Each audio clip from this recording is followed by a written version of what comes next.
In fact, pinakita ko po ito sa New York. Nag-step by step kami, in-enlarge ko yung projector at pinakita ko na ang labas doon sa computer program na yan ay it is not deep AI or it's not deep fake. Dalawang beses po dumaan yan sa authentication. Lagot ka, Marcos Jr. Mababasa ngayon ng buong daigdig ang katotohanan na authentic ang pulvoronic tape. Ay, dahil ko na sa ospital, ginaganon ko siya. Tapos sabi ko, ay, wala yan. Dadagan ang Bida News Update. So, ang pag-uusapan po natin ngayon ay kahapon, sinampahan kami ng Maharlika ng NBI sa kung ano-anong mga kaso dahil doon sa pulboronic video. Naghain ng National Bureau of Investigation na reklamong inciting to sedition laban kay dating presidential spokesperson Harry Roque at pro-Duterte vlogger na si Claire Contreras o mas kilala bilang Maharlika. Kaugnay ng tinaguriang Polvoron video na nagpapakitang gumagamit umano ng iligal na droga si Pangulong Ferdinand Marcos Jr.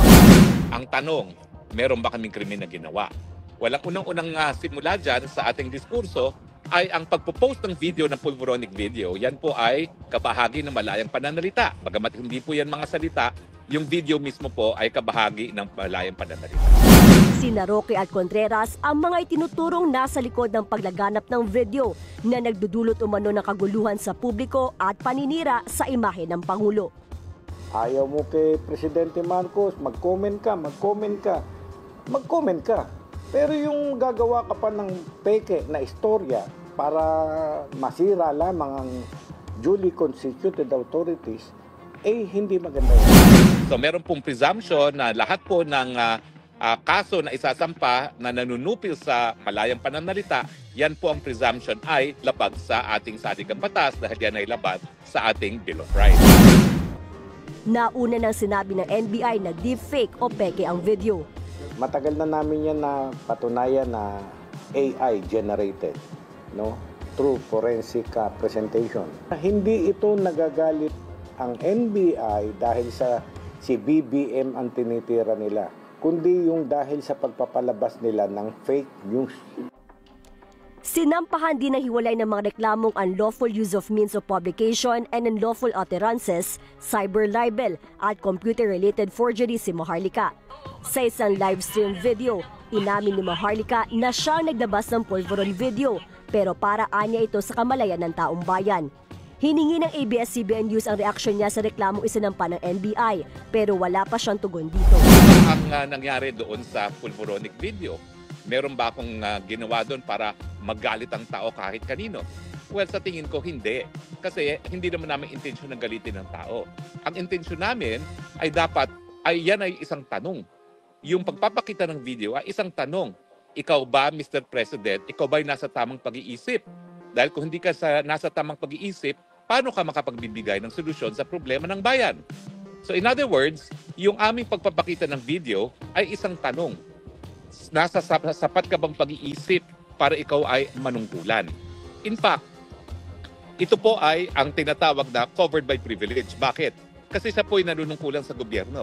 At siya ay merong kapangyarihan bilang Commander-in-Chief para magdeklara ng gera, para magdeklara ng mga price controls, para mag-appoint. Pero kung ang pag-iisip mo ay hindi nasa tamang pag-iisip dahil ikaw ay nasa impluwensya ng droga, paano mo magagampan ang iyong mga katungkulan? Napakadami na pong kaso na sabi ng Korte Suprema, kung ito ay pagpupula sa taong gobyerno, dapat wag balat sibuyas. At ito ay hindi magiging krimen ng libel, lalong-lalo na kung ito ay may kinalaman sa kanyang katungkulan.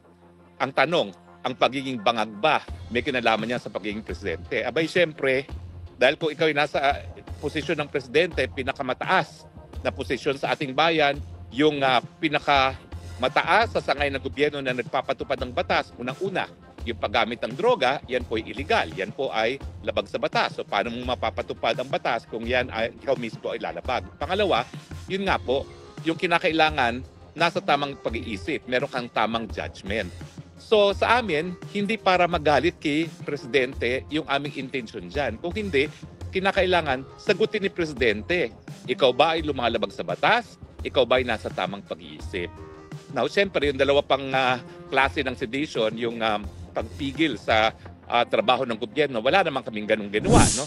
Dahil ang gusto nga namin is mapatupad yung trabaho ng presidente na pinapatupad ang ating batas, kasama na yung ating mga batas laban sa paggamit ng droga, no?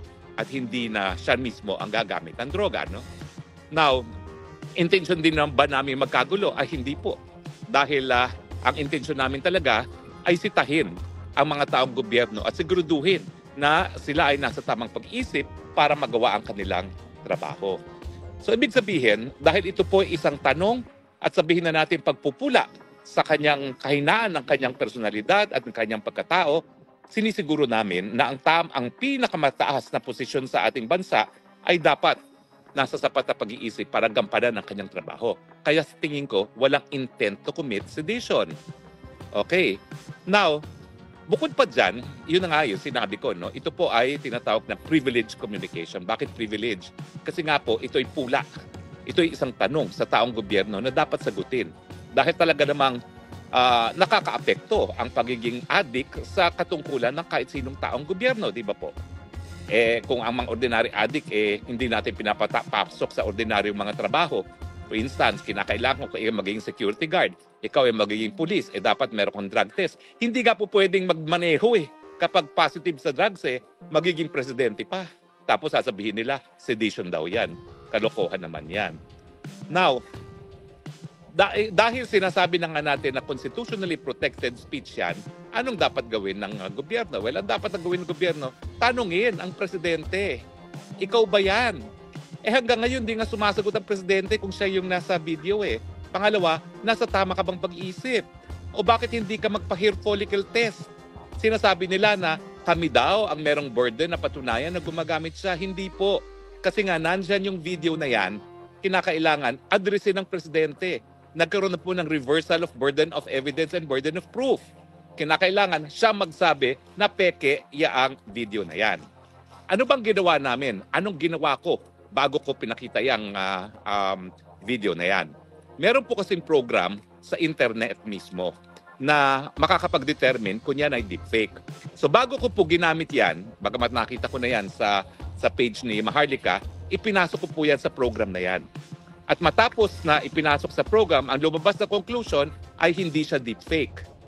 In fact, pinakita ko po ito sa New York. Nag-step by step kami, in-enlarge ko yung projector at pinakita ko na ang labas doon sa computer program na yan ay it is not deep AI or it's not deepfake. So in other words, ako mismo po, even for purposes of libel, although hindi naman libel to dahil lang dapat magdemanda ng libel si Marcos Jr. mismo. Kaya lang, duwag, ayaw magdemanda ng libel. Alam mo, hinahamon ko siya, mag-file siya ng libel para magkita kami sa hukuman at nang mapilit ko siya mag-undergo ng hair follicle test. Kasi pag siya ay nagdemanda, meron din akong karapatan na kumalap ng ebidensya, no, para sa aking depensa, at ang ebidensya ko, yung katawan niya. Titignan natin kung may droga nga, may trace of droga sa kanyang katawan. So sana, Mr. President, huwag kang magtago sa saya ng mga NBI mo. Harapin mo, kami demanda mo, nang sa ganun, mapilitan ka namin magpa-hair follicle test. Dahil kahit anong panawagan namin, hindi mo naman pinakikinggan. So baka kinakailangan talaga, korte ang mag-order na ikaw ay mag-hair follicle test. Pero bukod pa dito sa computer program na ginamit ko na readily available sa internet, 2 beses po dumaan yan sa authentication. Yung una po, nang nalaman nung nag-authenticate kung sino yung nasa picture, ayaw magbigay ng certificate na walang AI, na hindi siya AI, na hindi siya tampered. Bakit? Kasi may kinalaman sa gobyerno yung kumpanyang yun. Okay? Government-owned and controlled corporation. So nung nalaman nila na presidente ng Pilipinas yan, bagamat dayuhang bansa yan, ayaw na nila magbigay ng certificate, bagamat sinabihan talaga nila si Maharlika na yan ay authentic at hindi fake. Anong ibig sabihin yon? Ibig sabihin yon, even si Maharlika gumawa ng mga hakbang para masiguro na hindi siya deepfake. Dahil kapag hindi siya gumawa ng hakbang na ganyan at hindi siya nag-ingat, pwede siyang madali ng libel. Pero ito, kung a-apply natin yung New York Times versus Sullivan test, walang willful na pagsisinungaling, no? Dahil she went out of her way, unang-una, para gumamit ng program, kung malaman na deepfake yan, at pangalawa, pumunta pa sa kumpanya na to make sure na authentic yan. Kaya lang, yung unang kumpanya, hindi nga nagbigay ng written report. Meron ngayon siyang hinanap na eksperto na taga LA mismo, taga Hollywood mismo. Alam naman natin ang Hollywood, ayan ang kapital ng film industry ng Amerika. At kapag pinag-uusapan ay mga video, siguro naman yung mga eksperto sa Hollywood ay pwede nating paniwalaan. At yan lang meron siyang report. Mahaba yung report. Kung hindi ako nagkakamali, mga more or less 30 to 40 pages yan. At ang conclusion niya, hindi siya AI, hindi siya deepfake. Meron siyang 3 test na ginawa at doon sa 3 test na yon, doon niya binasa yung conclusion niya na hindi siya tampered, na ang video ay authentic. Now, bakit kami natutuwa na nagsampa ng ganitong kaso? Kasi yung eksperto na yon, ayaw niyang isiwalat sa publiko yung finding niya unless merong kaso sa hukuman. Ibig sabihin, talagang kinailangan na magsampa ang NBI ng kaso laban sa aming dalawa ni Maharlika o di naman kaya si Marcos Jr. mismo magsampa ng libel case sa amin para magamit namin yung authentication. Kasi nakasulat doon sa kontrata ni Maharlika doon sa eksperto na yon, meron siyang non-disclosure agreement except kung gagamitin nga sa legal proceedings. Ngayong nandyan ang legal proceedings, lagot ka Marcos Jr. Mababasa ngayon ng buong daigdig ang katotohanan na authentic ang pulvoronic tape. So maraming salamat. Now, kung malaman ng tao yan na authentic at paniwalaan, kasi eksperto naman yung nagsasabi at 2 beses na nagkaroon ng authentication, plus meron pang computer program na nagsasabi na authentic siya. Kung nagalit ang tao, kami ba may kasalanan nun? Hindi. Kasi yung galit na yon, magbubunga yon sa katotohanan na wala palang kakayahan ang presidenteng mamuno. At ang hihingin nila, syempre, na ang presidente magbitiw. Now, yan ba'y krimen? Hindi. Dahil yung panawagang magbitiw, yan ay karapatan ng taong bayan. Dahil sila ay tunay na soberenya. At wag natin kakalimutan 2 beses na sa ating kasaysayan na pinaalis natin ang mga nakaupong presidente. So hindi po yan illegal. Kaya nga ang ating saligang batas, unique sa buong daigdig. Dahil sa buong daigdig, tayo lang ang may probisyon na kinikilala ang people power. Na tanging taong bayan ang may kapangyarihan na magpalayas, magtsugi, kumbaga, sa mga gobyernong walang kwenta. Hindi po yan sedition. Yan ay karapatan ng taong bayan.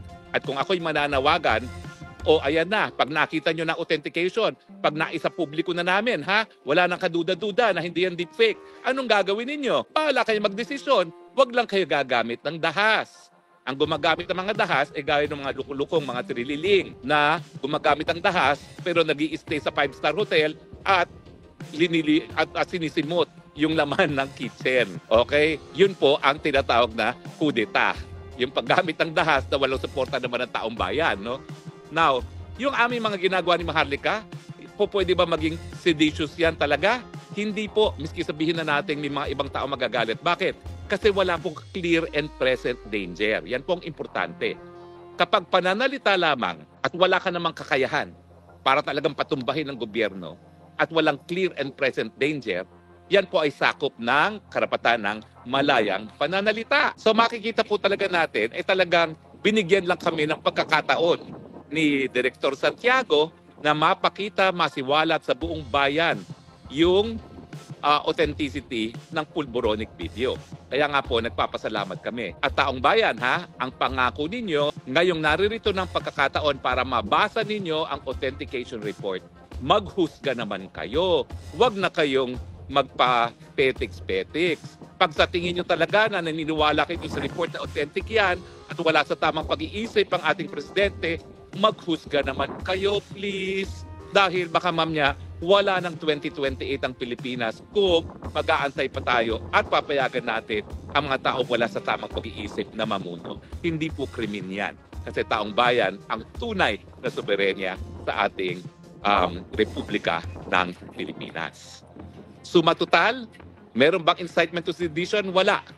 Kasi hindi naman namin pinababagsak ang gobyerno. Hindi namin ginagalit ang taong bayan. Hindi namin pinipigilan ang kahit anong sangay ng gobyerno gawin ang katungkulan nila. Ang ginagawa namin sa paglabas ng video na yan, tinatanong namin, ano ba? Ikaw ba ay addict? Ikaw ba ay addictus benedictus? Dahil kung ikaw ay addictus benedictus, wala kang karapatan mamuno. Dahil ang daming problema ng Pilipinas. Kalahati na ngayon ng ating populasyon nagugutom. paano naman mabibigyan ng lunas ang pagkagutom na 1 out of 2 Pilipino ay gutom ngayon kung ikaw ay babangag-bangag? Ang inaasahan sa amin na nga namin kay Manang Aimee, ngayong inindurso ka na ng Inday Sara, sabihin mo na ang totoo. Hindi ako naniniwala na magkapatid kayo na hindi mo alam kung ang kapatid mo ay bangag. Pati nga dun sa isang artikulo sa Rolling Stone magazine, sinasabi nila na yung nag-aaral daw si Marcos Jr. sa Oxford, sa taga-bilyo ng kilo-kilo ng cocaine para sa mga kasama niya. Nasa Rolling Stone magazine po yan. Hindi po ako nag-imbento niyan. Hindi sa akin ang galing yan. Rolling Stone magazine yan. Ang tanong, mula nung kabataan niya hanggang ngayon, gumagamit pa ba siya? Nangyari yan sa akin, ilang beses na tayo na. Tapos nandun kami sa peninsula, dami-daming tao. I got so many people talaga. Tapos, ganyan mo na sa ospital, ginaganyan ko siya. Tapos sabi, wala yan, ganyan. Tapos kain ko siya ng kain, puro mga dugo. Gross! Ako talaga, nung sumapi ako sa Unity, binigyan ko siya ng benefit of the doubt na baka hindi na naman kasi marami naman talaga tayong ginagawang kapalpakan ng kabataan. Pero habang tumatanda, natututo na. Pero alam nyo, sa tingin ko talaga, itong mga alta sa Pilipinas, ang tingin kasi nila sa cocaine, natural. Kaya sa kanila, okay lang. Hindi po okay yan. Dahil talagang napaka-addicting nitong cocaine neto at saka napakatindi nung high di umano na nakukuha nila na talagang hindi sila mabubuhay nang wala yan. Meron nga palang report na doon sa LA, hindi lang yung namatay ang merong trace ng droga, kung hindi yung mga kasama rin ng namatay, meron trace ng droga. Alam nyo na kung sinong iniisip ko. Meron din ba siyang trace ng droga? Ilabas ang mga dokumento kung meron. So malinaw po ang pagsampa ng kaso nila, walang kwenta. Pero sinampa rin nila yan dahil inaasahan nila na matatakot kami ni Maharlika na ititigil na namin yung bangag, ngiwi. Hindi po. Kasi ito po ay mga katanungan na dapat sagutin. Ayan po, kinakaladkad tayo sa kuko ng gera laban sa China na wala naman tayong interes. Yan ba'y epekto ng pinagbabawal na droga o hindi? Walang solusyon sa pagtaas na presyo ng bilihin. Yan ba'y epekto ng pinagbabawal ng droga o hindi? Walang magawa sa korupsyon. Hindi makontrol ang mga kaibigan ng mga smugglers at mga korap. Yan ba'y epekto ng pinagbabawal na droga o hindi? Yan po ang dapat sagutin ng presidente natin mismo. Wala pong ibang makakasagot dyan kung hindi ang presidente mismo. Ang ginagawa lang ng NBI sa pagsasampa ng ganitong mga kaso at wala pang kwenta ang kanilang testigo, talagang sinusupil nila ang malayang pananalita ng mga mamamayan. Ako naman, lalo mo akong supilin, lalong lalakas ang aking boses dahil alam ko ang karapatan ko. Wala akong pakialam kung ako na ang pinaka-kasuklam-suklam na tao sa kanila. Basta ako, may karapatan ako magsalita, lalong-lalo na kung ito ay tungkol sa pamamahala ng gobyerno ko dahil nakasalalay ang buhay ko dito sa kapalaran ng ating bayan. Ako po'y nasa abroad. Ilang beses na po ako nag-abroad. 2 beses po ako nag-aral. College at saka postgraduate. America at England. Sa parehong pagkakataon po pwede po ako nanatili na dahil ang aking mga kapatid, lahat po kami pinag-aral ng lolo ko abroad sa Amerika. Pero ako lang po ang bumalik sa Pilipinas. Bakit? Dahil mahal na mahal ko po ang Pilipinas. At hindi ko maatim ng Pilipinas ngayon, kalahati ay nagugutom dahil lamang walang sapat na kakayahan na magbigay ng solusyon ang ating presidente. Hindi po krimen yan. Palpak po ang ating presidente. At kaya nga po ang aking panawagan, pag-aralan mabuti, sisantihin po natin yan dahil nasa kapangyarihan ng taong bayan magsisante ng mga opisyalis na hindi tumutupad sa kanilang mga katungkulan. Yung 20 pesos na bigas, paano naman natin talagang huhusgahan ang mga kandidato kung hindi doon sa kanilang mga ginawang pangako ng eleksyon? Doon pa lang sa 20 pesos ng bigas. Pero maraming salamat po sa inyong patuloy na pagtangkilik. Masyado na po siguro mahaba kaya pinapaikli na.